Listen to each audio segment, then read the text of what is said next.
वंचित अभियुक्त फैजान की पुलिस से मुठभेड़ में गोली लगने से फैजान घायल, 11 मोबाइल, तमंचा और एक बाइक बरामद। मामले में आगे की कार्रवाई जारी।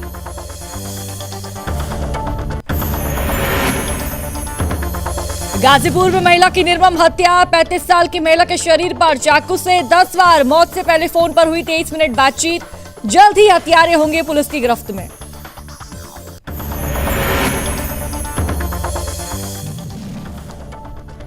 चंदौली में लगे हैं गंदगी के अंबार, बस बजाती, नालियों की बदबू से सांस लेना कठिन। जनप्रतिनिधि सिर्फ देते हैं आश्वासन, मोहल्लावासियों ने किया प्रदर्शन। पहली बार ग्वालियर आए प्रदेश के उप मुख्यमंत्री, जिलों से आने वाले मरीजों का हो बेहतर उपचार करने के दिए निर्देश।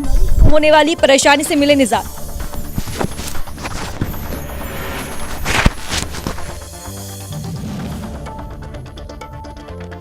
बैठक आयोजित, कैबिनेट मंत्री प्रहलाद सिंह पटेल रहे उपस्थित। भाजपा कार्यकर्ताओं को संबोधित किया।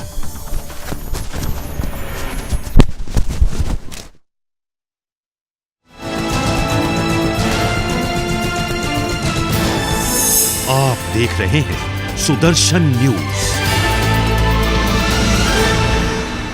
नमस्कार, आप देख रहे हैं सुदर्शन न्यूज। मैं हूं आपके साथ इशिका राणा। बुलेटिन की शुरुआत करेंगे बड़ी खबरों के साथ। तो खबर यूपी के चंदौली से है, जहां नगरवासियों ने स्थानीय जनप्रतिनिधियों पर बड़ा आरोप लगाया है।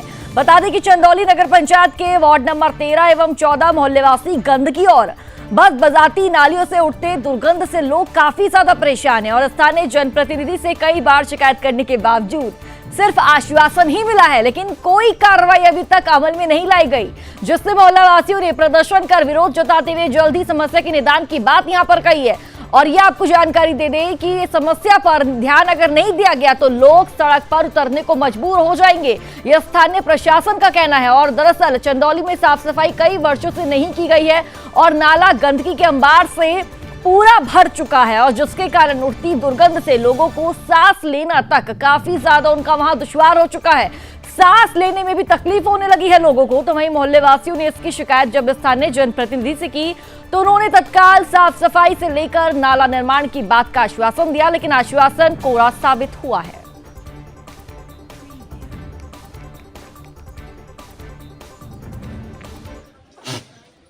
ये नाला जो है, नाला के विपरीत बहुत भारी समस्या है। ये नाला न जाने कितने लोग का जान ले चुका है।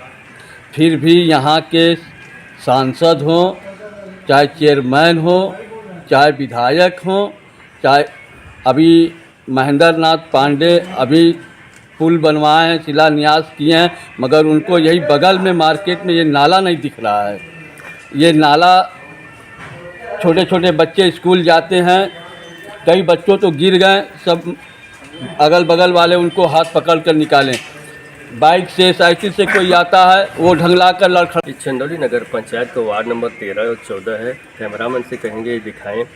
ये जो नाला है पूरे नगर का, इसमें पानी आता है और ये पूरा गंदगी का अंबार बना हुआ है। नगर पंचायत के अधिकारी आते हैं, लेकिन साफ़ सफाई जो होती है इसकी बस कागज़ों में होती है। जो सरकार का बजट है उसको भी ये लोग खा जाते हैं। और जो यहाँ के विधायक हैं रमेश जायसवाल, वो भी आते हैं, आश्वासन दे के गए कि इसमें ह्यूम पाइप डाली जाएगी। हमने योगी आदित्यनाथ से बात किया है, लेकिन अभी तक आश्वासन नहीं मिला वो ह्यूम पाइप कब डाली जाएगी। आगे चुनाव है लोकसभा का और यहाँ के सांसद डॉक्टर महेंद्र पांडे और केंद्रीय मंत्री भी हैं, उनके तरफ से अभी कुछ नहीं हुआ। कैमरामैन जितेंद्र, जिला प्रशांत सिंह, जनपद चंदौली। चंदौली नगर पंचायत। खबर यूपी के फिरोजाबाद से है, जहां पुलिस टीम द्वारा लूट के मुकदमे में वंचित मुख्य अभियुक्त फैजान को पुलिस मुठभेड़ में गिरफ्तार कर लिया गया है। मौके से 11 लूट व चोरी के मोबाइल फोन, अवैध असला समेत यहां पर कारतूस और एक मोटरसाइकिल भी बरामद पुलिस प्रशासन द्वारा की गई है।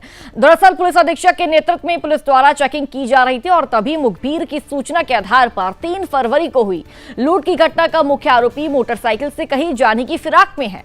चेकिंग के दौरान पुलिस टीम ने एक मोटरसाइकिल को रोकने का इशारा किया और जिस पर मोटरसाइकिल सवार ने पुलिस टीम पर फायरिंग करते हुए भागने का प्रयास किया और जवाबी फायरिंग में अभियुक्त को गोली लगी। अभियुक्त के कब्जे से 111 मोबाइल फोन, एक तमंचा एवं एक मोटरसाइकिल भी बरामद की गई है।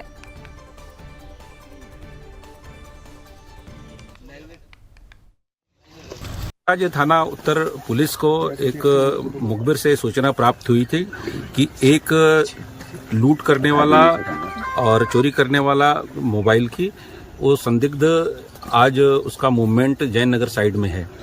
इस सूचना पर इनकी टीम यहाँ पर चेकिंग कर रही थी।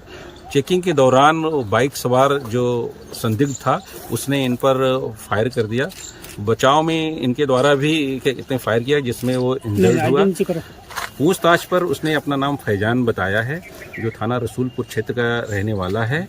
इसके पास से लूट के चोरी के 11 मोबाइल तथा घटनाओं में प्रयुक्त मोटरसाइकिल, अवैध तमंचा बरामद किया गया है।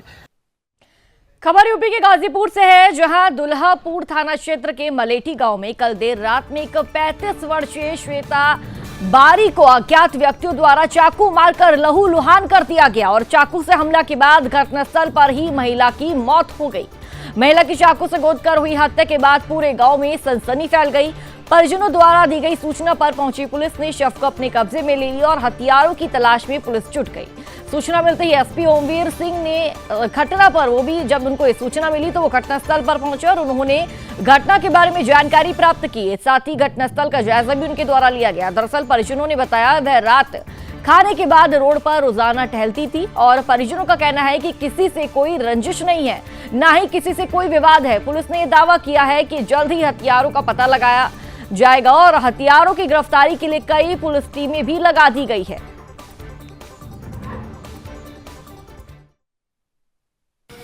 करीब 10 बजे दुल्लापुर पुलिस को ये सूचना मिली थी कि मलेठी गांव में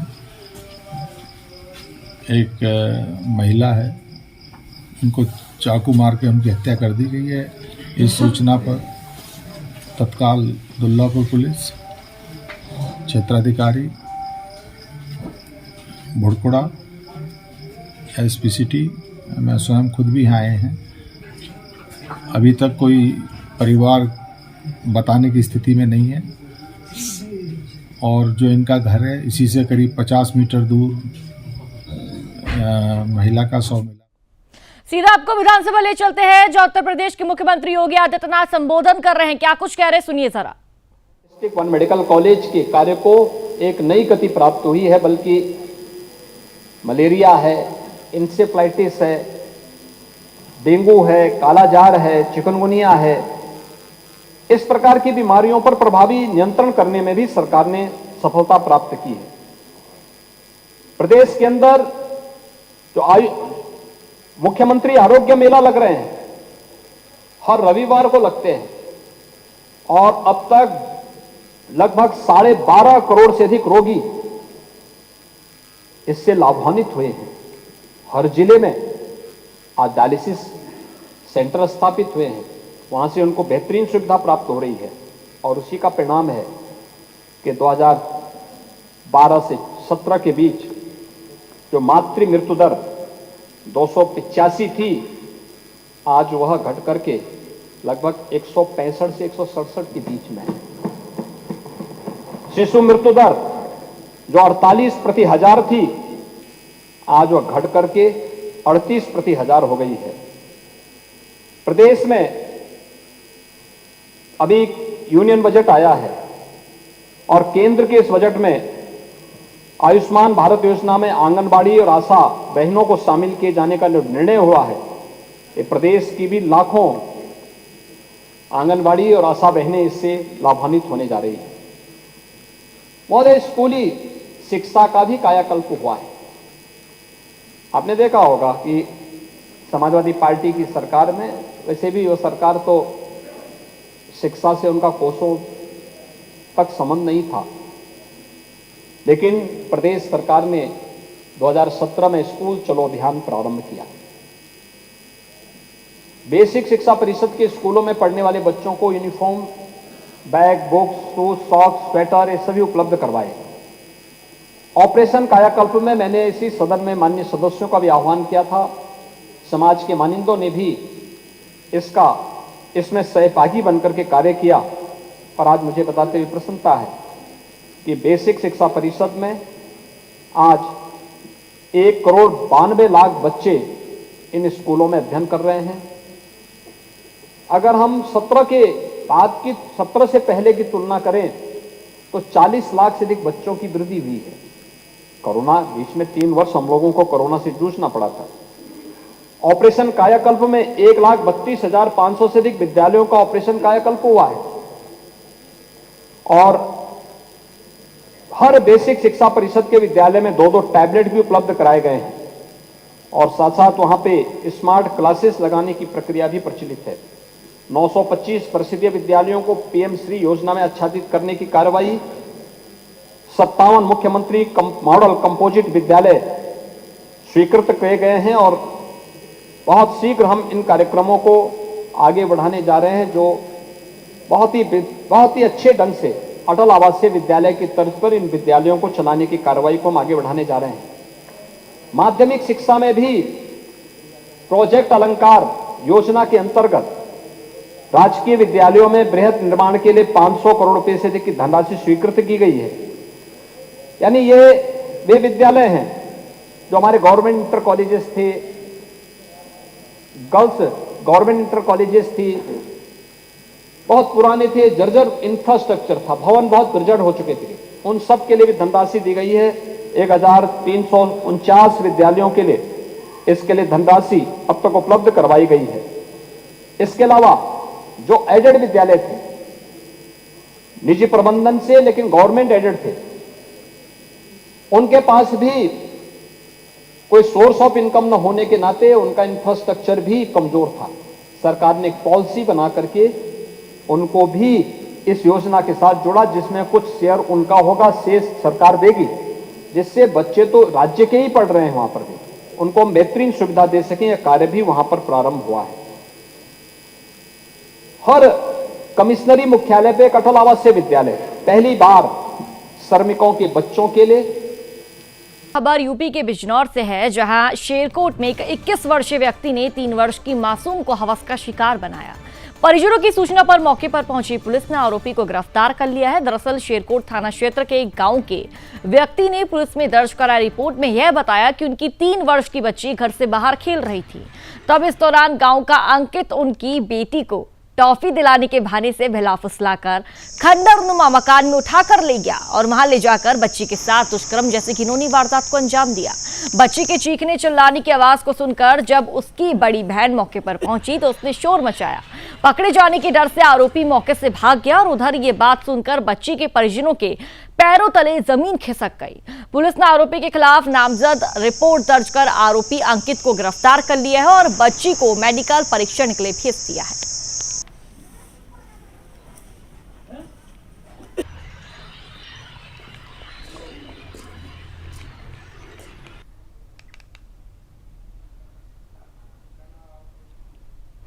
सीधा आपको विधानसभा ले चलते हैं, जहां मुख्यमंत्री पुष्कर सिंह धामी द्वारा बिल को लेकर, यूसीसी बिल को लेकर कुछ बोला जा रहा है, कुछ सुनवाई की जा रही है, आपको सुनाते हैं। संकल्प देवभूमि उत्तराखंड की जनता के सामने रखा था, तो लगभग मैं समझता हूं कि 2 साल का समय हो गया। कुछ ही दिन पहले, यानी 10 दिन पहले, 2 साल में 10 दिन पहले उन्होंने हमको, समिति ने अपना अध्ययन करके, अपनी बात करके हमको रिपोर्ट सौंपी और हमने भी देर नहीं करी। ये अच्छा काम है, इसमें देर करने की मैं समझता हूँ कोई आवश्यकता नहीं थी। और उन्होंने 2 तारीख को दी और हमने 5 तारीख से आहूत कर दिया। जितनी भी औपचारिकताएं थी उन औपचारिकताओं को पूरा किया। मैं समिति के सदस्यों का और उनका जो योगदान रहा है उनका धन्यवाद करता हूँ। उम्मीद करता हूँ कि समिति के सदस्यों का योगदान राज्य ही नहीं बल्कि आने वाले समय में जो ये हम सब लोग जो आज इस विधेयक पर चर्चा कर रहे हैं, ये विधेयक के रूप में प्रस्तुत हुआ है, आगे ये एक विधेयक के रूप में स्थापित हो जाएगा। ये केवल उत्तराखंड के लिए ही नहीं, पूरे देश के लिए, संपूर्ण भारतवर्ष के लिए एक मील का पत्थर साबित होगा। ये कहीं न कहीं सबको एक राह दिखाने का काम करेगा।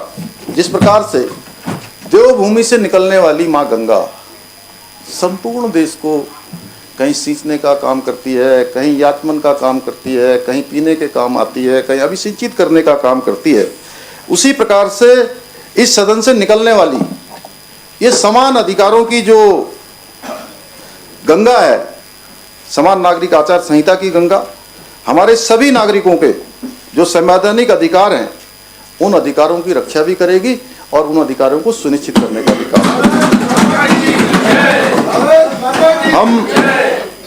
हम हमेशा से ये कहते आए हैं कि अनेकता में एकता, यही भारत की विशेषता है। यह बिल उसी एकता की बात करता है जिस एकता का। चलिए बात करते हैं मध्य प्रदेश की। मध्य प्रदेश के सीधी संसदीय क्षेत्र में भारतीय जनता पार्टी के क्लस्टर प्रभारी पंचायत एवं ग्रामीण विकास मंत्री प्रहलाद पटेल ने आयोजित बैठक में भाजपा कार्यकर्ताओं को संबोधित करते हुए कहा कि भारतीय जनता पार्टी का प्रत्येक कार्यकर्ता आगामी लोकसभा चुनाव के लिए हर दृष्टि से तैयार कर रहे और कांग्रेस मुक्त पोलिंग के अभियान में जुटे हैं। इस बैठक में भारतीय जनता पार्टी प्रबंधन समिति के प्रमुख रूप से भाजपा प्रदेश उपाध्यक्ष, भाजपा प्रदेश मंत्री, संगठन प्रभारी, राज्य मंत्री, धोनी विधायक, सीधी विधायक, पूर्व विधायक सहित भाजपा के सभी पदाधिकारी और कार्यकर्ता भी मौजूद रहे। भारतीय जनता पार्टी ने संकल्प फिर से दोहराया है। इस बार फिर मोदी सरकार, इस बार फिर भारतीय जनता पार्टी की सरकार। और भारतीय जनता पार्टी देश के मतदाताओं का जैसे आभार भी व्यक्त करती है। पार्टी का विचार देश में ही नहीं, देश के बाहर उसने अपना प्रभाव कायम किया है। जनसंघ से लेकर भारतीय जनता पार्टी की यात्रा में हमारा विकास का मॉडल विरासत के साथ ही रहा। तो पहली बार ग्वालियर आए प्रदेश के उप मुख्यमंत्री और चिकित्सा शिक्षा मंत्री राजेंद्र शुक्ल ने सीमा से लगे जिलों से आने वाले मरीजों का बेहतर इलाज करने के निर्देश दिए हैं। बता दें कि GRMC सभागार में सामान्य परिषद की बैठक आयोजित कर GRMC के डीन अधीक्षक सहित डॉक्टर को ग्वालियर एवं चंबल संभाग सहित यूपी, MP और राजस्थान की सीमा से लगे जिलों से आने वाले मरीजों का बेहतर इलाज करने के निर्देश यहां पर दिए गए। और साथ ही मेडिकल कॉलेज के डीन डॉक्टर अक्षय निगम ने मरीजों को जांच में आ रही परेशानी को लेकर PP मॉडल से CT, MRI, DR, CR system, x-ray, ambulance सहित डॉक्टरों के आवास की मांग की है।